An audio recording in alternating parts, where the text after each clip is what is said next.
here we are on this trail that we've been on, probably not hundreds, but dozens of times for sure.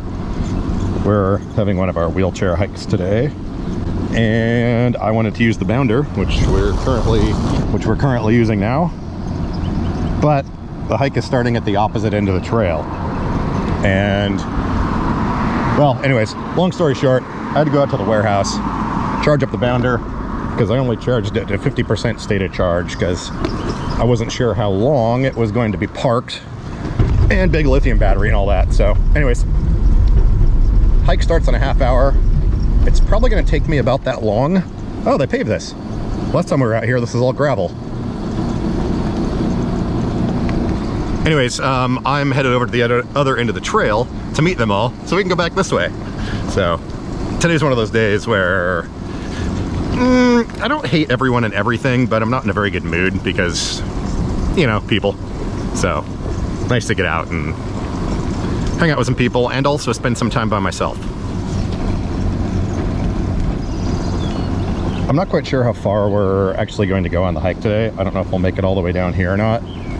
This part of the trail is obnoxiously bumpy though, once we get up here a little bit further. We usually have at least 1 or 2 people in manual wheelchairs, so we'll see how it goes. It's pretty flat most of the way though.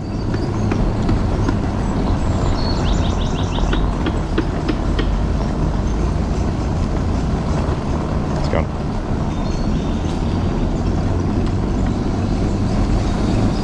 Lots of tree roots. I don't think those show up on camera very well. Oh boy. Here. Depending on how long the hike takes though, I might be able to catch the commuter rail up here. It only runs during peak hours, but if we don't get back till like 5 or something, then I can just hop on the train and avoid this section of trail. Okay, traffic crossing. Turn my lights on so people can see me, because we have to go down the road here half a block. That guy's signaling me with his headlights, which was cool.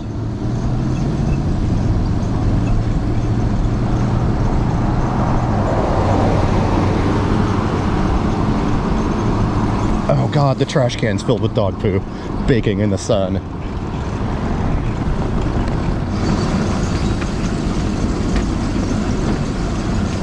One of my front casters is squeaking a bit. Might have to see if we can find a place to buy a tiny can of WD-40 or something.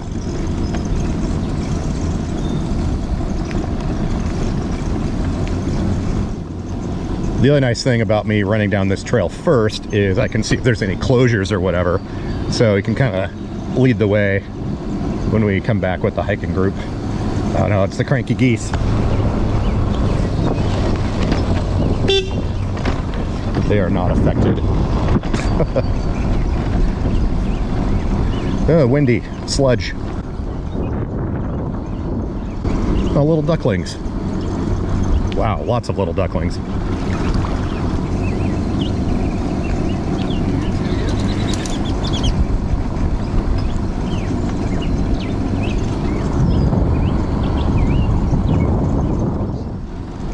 Hey, this section of trail's open again. Although I guess it was last year, the last time we were down here.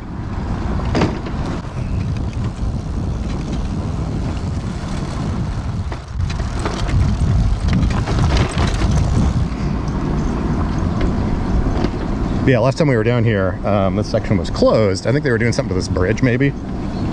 But we shall see. Let's see, what time is it? All right.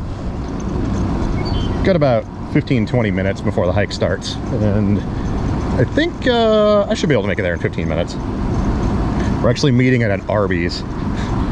There's a giant parking lot up here, and Arby's was the first thing I could think of. I shall not be going inside though. Well, if I do go inside, I won't be buying anything. Of course I say that. I don't know, we'll see.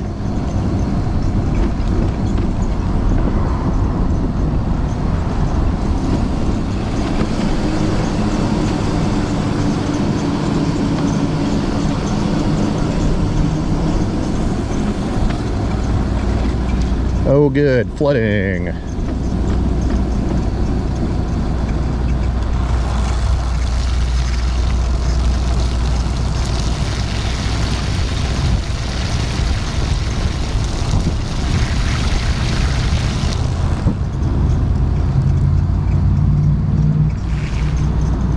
too bad though. Usually if you go down here to the right, it should be underwater. Oh, it's not. Weird. Huh.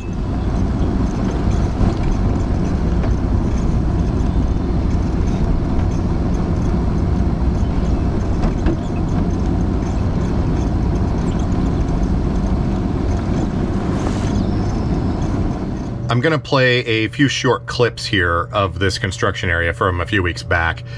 Now, keep in mind, this is a wide angle camera, so it's kind of hard to see exactly all the angles and the steepness and everything. But also, I'm using the Bounder with ATV tires on it, and I can drive that thing right over curbs and all kinds of stuff. But yesterday, when I tried to go through the same little town again, it was completely impassable in the Bounder. Now that's saying a lot. So you can hear the plywood that I was driving over cracking underneath the weight of a power chair. Granted, the Bounder is kind of heavy. And there was multiple very deep holes that were not covered at all. With construction projects like this, it is actually very easy to make an accessible route through the construction area. What a lot of companies do is they put a bunch of K-rail, it's those big concrete Jersey barriers as people call them, put them right along the side of the road that's about the width of the bike path, and then pedestrians are protected from traffic, and they can use the road surface to get around all the construction. There's other ways of using temporary asphalt ramps to get up over curbs and whatnot. And yes, obviously in a construction zone, you cannot have perfect wheelchair accessibility, but it can be significantly better for not that much time or expense. And you know, city projects like this, especially with federal funding, require that there is at least a basic accessible route through or around the area that is not unreasonably longer than going straight through, and they didn't really do any of that. Apparently these particular contractors that are working on the project, the city engineer that I was talking to on the phone was very frustrated, and he was saying, we've been having all kinds of problems with these guys. He's like, I apologize. He said, I didn't even think about the wheelchair accessibility, so I'm glad you brought it up, and it needs to be fixed immediately. He said, I'm going to tell them to pull as many people as they need to over here and take care. There was like 4 main trouble spots to get this taken care of. So once again, sometimes you can't always be super flowery and friendly or whatever, and I'm including this just because, once again, the whole thing with my channel is how real life is. And in this particular instance, I went in and I spent 15 minutes being super friendly and cordial. The guy wouldn't even get up from his desk, and he just kept giving me all his excuses as to why I can't talk to anyone. So when I raised my voice, everyone else could hear me, and several people got up from their desks and started walking over. So I'm the kind of person that doesn't have an issue doing that. At the end, we smoothed it over, and, you know, everyone was fine, and I explained, you know, why I did what I did, and they all agreed. It's like, yeah, okay, we're gonna take care of it, thank you. So, anyways. Okay, I'm being polite here. You guys do not have wheelchair access, and you're not following the law. The fact that you couldn't care less about it is reprehensible. I'm just coming in here to try and figure out how I can get through the downtown area like the rest of the citizens in this city. Let's take a step back here for just 1 second. This is frustrating, right? This exchange? Yelling at me, yes, is very frustrating. Raising my voice. But anyways, I'm just letting you know, this is a frustrating experience. No worries, I really appreciate your time. Bye. Okay, so I think I only showed it on the live stream last week or 2 weeks ago, but there's this construction in a small town, and obviously it's a construction site, so wheelchair access isn't going to be perfect, but they were making zero effort to make sure people can get through.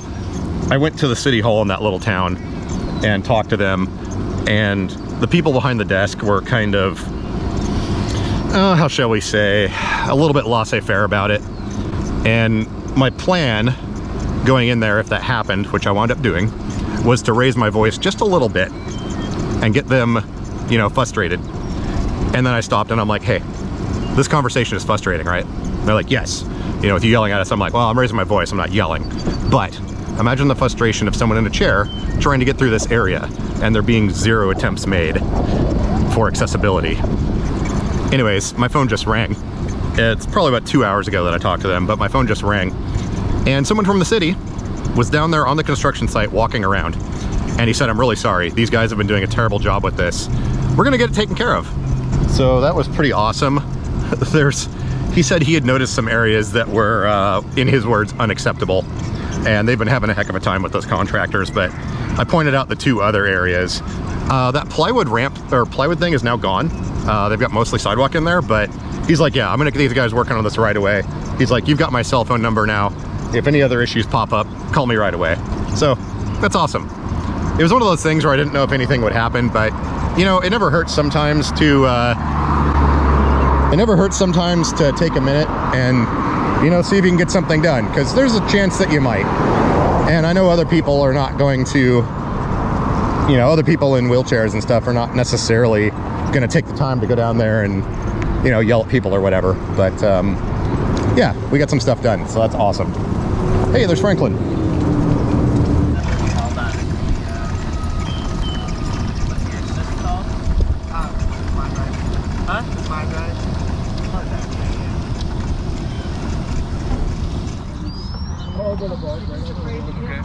What month is it?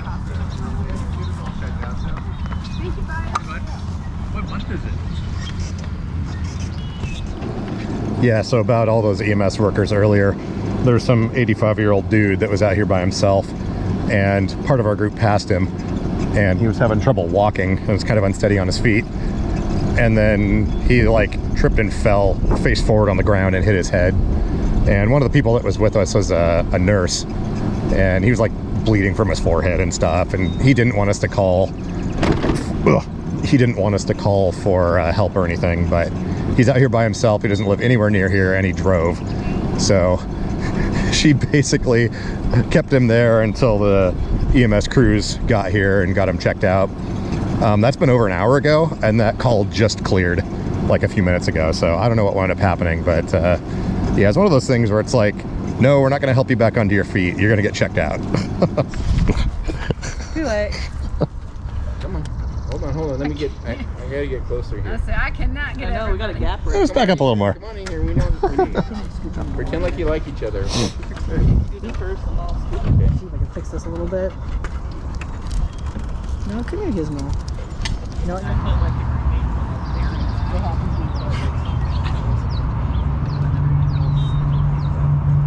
Are you good? Are we ready to go see ducks? Doing a little pre-check down here to see if it's flooded.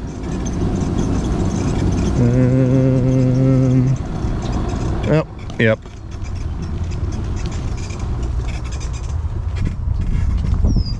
Well, there's an escape hatch at least.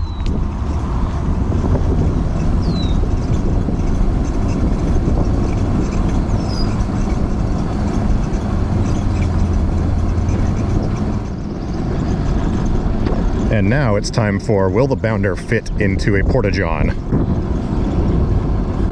There's one over there that's supposedly wheelchair accessible size. As I recall though, it used to be larger, so we'll see if we can cram this thing in there. Although it's one of those things where I need to use it, so I don't necessarily care if the door's gonna close. It looks like that one might be big enough.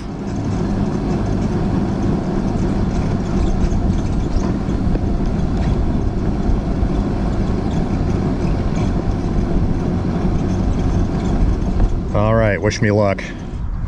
And no dice. To find another place. This is the only bathroom on this trail. Well, actually, there's one 2 miles that way, but I think I might just have to find a business with a bathroom or something.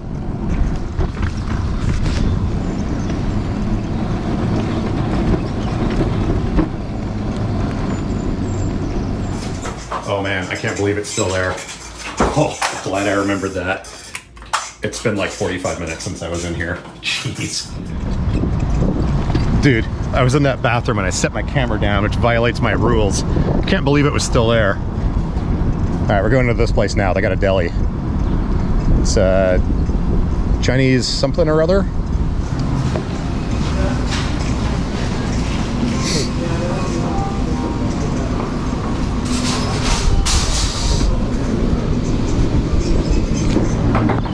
right, time to head back. Looks like there might be some rain clouds over there. Maybe they weren't kidding about rain this afternoon. Well, at least I'm going in the opposite direction of those clouds.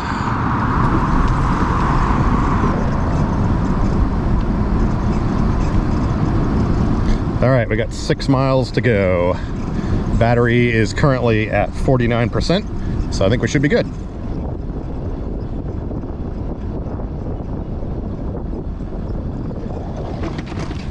All right, I just checked the radar map. That rain behind us there is heading this way at about 30 miles an hour. We got 4 miles to go, so hopefully we make it back. The wind has started kicking up too, which is indicative of it's about to rain.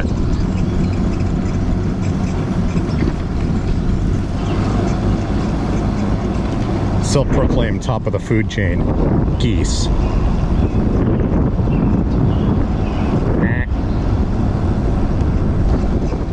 Oh, bouncy, bouncy. Like I said, they call it a bounder for a reason. It bounds. Wait. Jeez.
Okay, update. I think we're outrunning those dark clouds behind me for now. The radar says they're moving in more of an easterly direction and I'm headed south. So, got about 1.2 miles remaining. Battery's at 41%. So I think we should be good. Yay.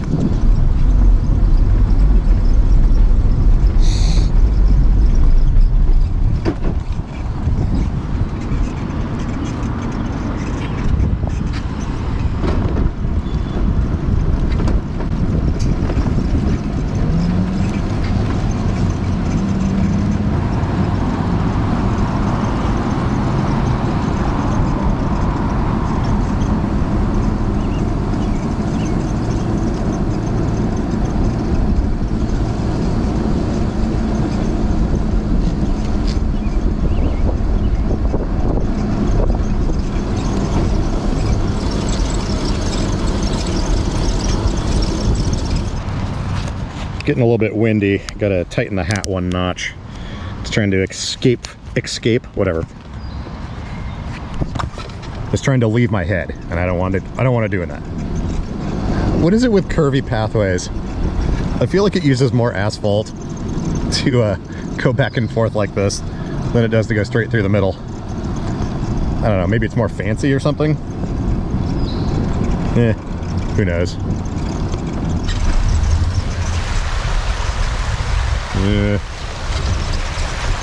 Apparently the trail that goes through the creek is closed.